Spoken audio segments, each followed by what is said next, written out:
All right, so this video is about dying for your country. And the reason why I'm making this video is because you hear about the Russia Ukraine war and what's going on over there and how some of the men were forbidden from or they weren't allowed to leave their country to go somewhere else so that they couldn't escape conscription. Um I'm gonna tell you from my experience in the US Army. I was infantry, and I was never told to die for my country. Dying for your country is absolutely stupid because if you're dead, you're no good. You're no good to anybody if you're dead. You're no good to your country. You're no good to your community, your family, or whatever you believe in. You're no good to it if you're dead. Like in Christianity, they talk about like martyrdom and stuff like that, and how some were unwilling to accept deliverance because they were looking at the higher calling of martyrdom and stuff like that. Um, you're no good if you're dead. Um, Even the Apostle Paul, when he was going down to what was that, Jerusalem, and God sent prophets and try to warn him that if you go there, bonds await you.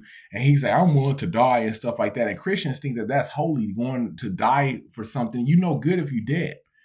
Not just Christian, but even if you a man in this country, in any country, you know good if you're dead. Never die, always stay alive. So, um, I remember it was a quote from General Patton that I heard. No, I saw this quote.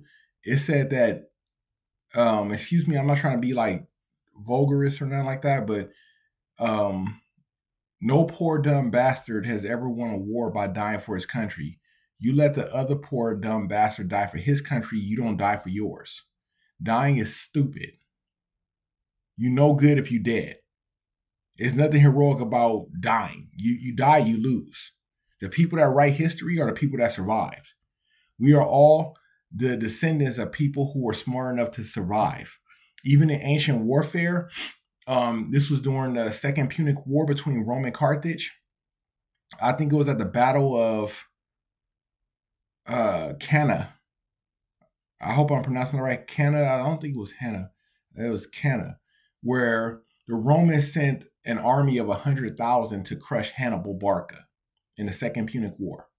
Hannibal had success throughout the Alps, and as he was coming down to like I think he had like what 3 battles.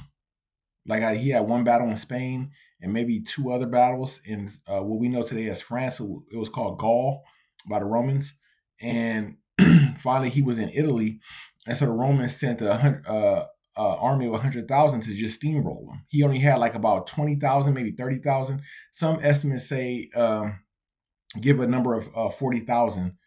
I think it was in between that, like 30,000, and the Romans had 100,000 soldiers. And what he used against them was something called the pincer attack. Basically, he allowed his center to push back as the Romans were pressing against them. They pushed back, but then the left and the right flank were holding strong, and his cavalry had defeated the Roman cavalry, and so they came from behind. And it was 100,000 men that got slaughtered, or 100,000 Romans. Now, well, it wasn't totally 100,000. Some survived. The commanders of that army survived, and one person in particular, his name was Cornelius Publius Scipio Africanus. He survived and he made it back to Rome. And you know what they did when he got back to Rome after losing that war? They promoted them. You know why? Because they had enough common sense to stay alive. There's nothing cool about dying. Only stupid people die. Dying is stupid. I wouldn't die for the United States. I'm no good if I'm dead. I'm supposed to die for some. I'm not trying to just like disrespect anybody, but I'm just gonna keep it real. Like I'm supposed to die for some fat, overweight American person that don't care nothing about me. I'm supposed to die for them. That's stupid. I'm an asset. Why would I die for somebody that's a non-performing asset? I'm not dying for them. If you can't win, run. If you see you can't win, like it's no such thing as a fair fight. If the fight is in your favor, fight. If the fight is not in your favor, don't fight. Even Jesus said, I think in one parable, that if it's two people getting ready to go to war, and it's one king that has like 10,000 and another king that has 20,000, you would want the king, like, assess what he has, and then based on what he has, he'll sue for terms of peace. If he can't fight, don't fight. Even like Jesus kind of spoke on that. If you can't fight, don't fight. So I was kind of like, not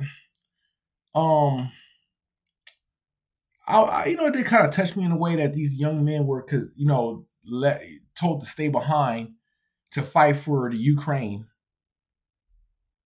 and the women were, of course, were fleeing the country and stuff, but the men were told they had to stay and fight and die for their country, and some of them were willing to die. The smarter ones probably surrendered to the Russians, or ran away, or found another way to desert or something like that. Because if you see a battle is against you, you don't stay there and fight for some stupid flag, or for some stupid country, or for some stupid person that's not there themselves on the front line. They're trying to tell you what you should be doing, but they're not doing it themselves. A leader is a leader by performance. You're a leader in deed, not a leader in word. Being a leader in word, that's inferior. You never listen to a person that can lead in word but can't lead in deed by showing by example. Even in ancient times, if you're a king and you wanted to go to war with another country, you're going to be fighting the war. You're going to be in that war fighting it. These people in your country are sending their young men and entrusting them with you for this war campaign, and then you're gonna sit back at home in your castle and be safe. No, you ain't. You're gonna be there fighting it. So a lot of times kings were on the front line. They were on the front line. Like Pharaoh, I think it was a battle between the Egyptians and the Hittites a long time ago. And Pharaoh wasn't back in or Memphis and just or Thebes or whatever the capital was at the time. He wasn't back there just chilling. He was on the front line. His unit was actually the first to make contact. He had I think 4 divisions of 5,000, and his unit that was marching near the sea, they were the first to make contact with the Hittites at Haran. And what Pharaoh gonna do? He's gonna sit there and say, "Well, fighting is wrong," or "Hey, young men, go out there and fight." No. Everybody in the country, even some of the commanders, like you, Pharaoh, you the leader, you in the front line with some of these young 14-year-old boys. You in the front line.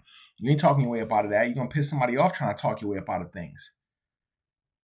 So I want to keep this video short, but dude, don't die for your country. That's stupid. Don't die for anything, really. The only person you should die for, that I believe you should die for, is the person who can give you life. So dying for a person that can resurrect you, that's not a loss. But dying for a nation that can't do nothing for you, that's going to name a school after you, even like I said, the United States didn't want me to die for this country. I'm no good if I'm dead. That's going to piss everybody off if I'm dead. Dying for what? Now all that training, all that money. When you train, you ain't training. I got this actually from the books of Dune. This was not written by Frank Herbert, who wrote Dune.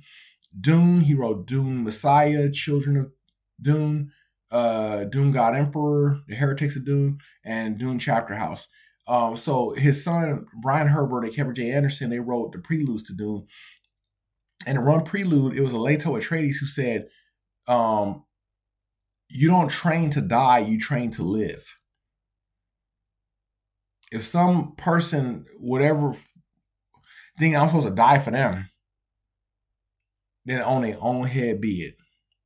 They wouldn't die for me, but I'm supposed to die for them. My nation wouldn't sacrifice me. I'm just being real. It kind of hurt me a little bit when illegal immigrants were coming into the country and they getting all sorts of incentives from the left, the liberal left. It could have been some people on the right doing it too, but I know the liberal left were giving all sorts of incentives and money and all sorts of stuff to illegal immigrants. See, if you're a legal immigrant in the United States, you're more American than what I am. It doesn't matter to them that I serve the country. But I'm supposed to die for that country. Pretty much a country I felt that hated me. I'm supposed to die for them. I wouldn't die for none of them. And you shouldn't die for your people or your country. They want you. They're gonna talk you into dying for them, like you the horse in the Orwellian book Animal Farm. You that horse. If I work harder, if I do this harder, if I, and then when that horse wasn't able to work no more, they sent that horse to the meat grinder. That's what's going to happen to a lot of men out there thinking that they're supposed to be a hero for their country and stuff that don't care about them. If you want to do that, go for it. That's why God refers to a lot of these nations as beasts, because that's what they are. And any nation at their best is a beast, because a beast will do anything to survive. So never die, always stay alive. Done.